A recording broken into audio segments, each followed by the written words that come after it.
नमस्कार. आज बुधवार दिनांक 22 एप्रिल. जाणून घेऊया आजच्या मुख्य 5 बातम्या.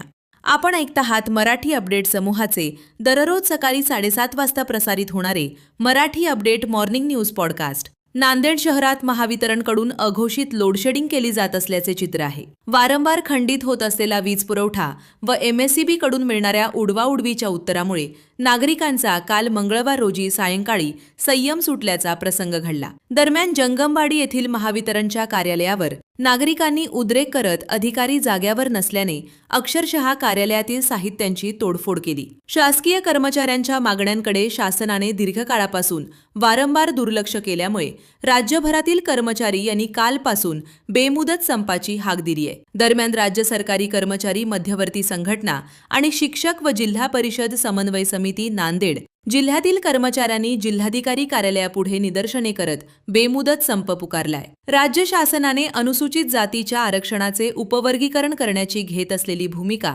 घटनाबाह्य असल्याचा आरोप करत काल मंगळवारी जिल्हाधिकारी कार्यालयापुढे आंबेडकरी समाज बांधवांच्या वतीने धरणे आंदोलन करण्यात आले. यावेळी केंद्र व राज्य सरकार विरोधात जोरदार घोषणाबाजी करत सरकारच्या निर्णयाचा निषेध करण्यात आला. न्यायमूर्ती बदर समितीचा अहवाल सार्वजनिक केला जात नाही तोपर्यंत ही प्रक्रिया स्थगित करावी अशी मागणी यावेळी करण्यात आली. नांदेड शहर व परिसरात घरफोड्या करणाऱ्या टोळीला पकडण्यात भाग्यनगर गुन्हे शोध पथकाला यश आले असून पोलिसांनी 5 आरोपींसह सोने चांदी, 1 कार, 3 मोटारसायकल असा एकूण 78,35,00,000 किमतीचा मुद्देमाल जप्त केलाय. आगामी काळातील संघटनात्मक कार्यक्रमांची प्रभावी अंमलबजावणी करण्याच्या उद्देशाने भारतीय जनता पक्षाने जिल्हा प्रभारींची नियुक्ती केली आहे. दरम्यान नांदेड महानगर प्रभारीपदी माजी मंत्री आमदार संभाजी पाटील निलंगेकर, नांदेड उत्तर जिल्हा प्रभारीपदी किरण पाटील, नांदेड दक्षिण जिल्हा प्रभारीपदी रेखा कुलकर्णी यांची नियुक्ती करण्यात आली आहे. दररोज सकाळी 7:30 वाजता Marathi update morning news podcast ऐकण्यासाठी मराठी अपडेट पॉडकास्ट YouTube चॅनलला सबस्क्राईब करा. धन्यवाद.